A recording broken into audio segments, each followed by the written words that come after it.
Rubrika pristato prekesjums.lt. Sveiki! Šioje laidoje norėčiau papasakoti apie saulės kolektorius. Kaip galima ruošti karštą vandenį, nenaudojant elektros energijos. Karštas vanduo ruošiamas paprastu būdu iš saulės energijos. Šis saulės kolektorius yra atviro tipo, jis yra beslėgis. Talpa esanti kolektoriaus viršuje yra užpildyta vandeniu, o saulės kolektoriaus elementai sugeria saulės teikiamą šilumą ir paverčia karštų vandenį. Šis renginys skirtas karšto vandens ruošimui. Tai yra veiksmingas 9 mėnesius nuo vasario pabaigos iki lapkričio pabaigos. Šis renginys pradeda veikti tuo met, kaip jau prasideda saulėtos dienos. Vandens temperatūra priklauso nuo lauke esamos temperatūros ir saulės skaidrumo. Temperatūra karštą vasaros dieną gali sukilti iki virimo proceso. Užviręs vanduo kolektoriuje paprasčiausiai nugaruoja. Jam papildomo nereikia jokio nuvedimo, kad kažkur nuvesti bereikalingą temperatūrą. Saulės kolektoriui žiemą galima išleisti vandenį arba palikti viduje. Nuo užšalimo, jeigu yra paliktas vanduo viduje, apsaugo įmontuotas į kolektoriaus talpą tenas. Jei vanduo iš talpos kolektoriaus yra išleistas, elementuose likęs vanduo išgaruoja savaime nuo temperatūrų svyravimo. Kolektoriai gali būti atviro ir uždaro tipo. Uždaro tipo kolektoriuose reikėtų pagalvoti apie akumuliacinę talpą ir karšto vandens nuvedimus į skalbimo mašiną, indaplovę, šildomus gyvatukus žiemą vasarą, recirkuliacijos linijos pagalba ir kitais būdais, kuo daugiau naudoti karštą vandenį. Nes žinom, kad saulės didelė temperatūra vandenį užvirina iki virimo būsenos.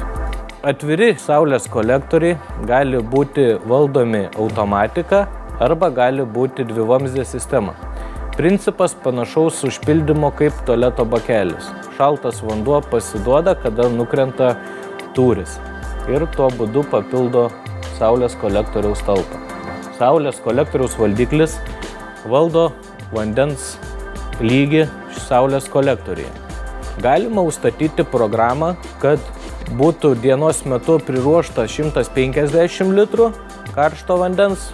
Išnaudojus apie 80 litrų, jums ryte nepildo anksti vandens, o užpildo tik tais kokią 10 valandą, kad jūs galėtumėt naudotis likusiu karštu vandeniu.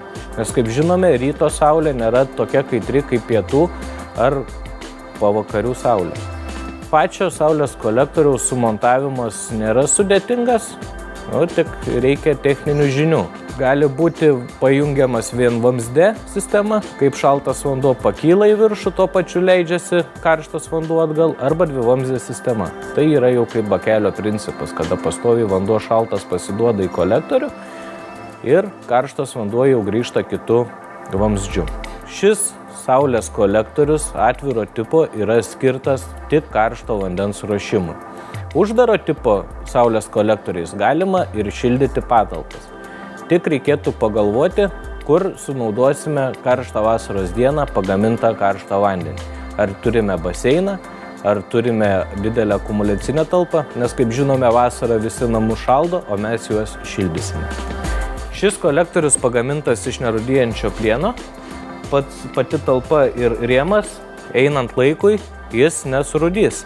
Saulės kolektoriaus elementai atlaiko 2 cm dydžio ledo krušą. Saulės elementui sudužus jį keisti yra labai paprasta. Kolektoriaus viršus yra patepamas muiluotu vandeniu, kad gautų slydimą, ir dedamas į saulės kolektoriaus talpą, kur yra užpildamas vanduo.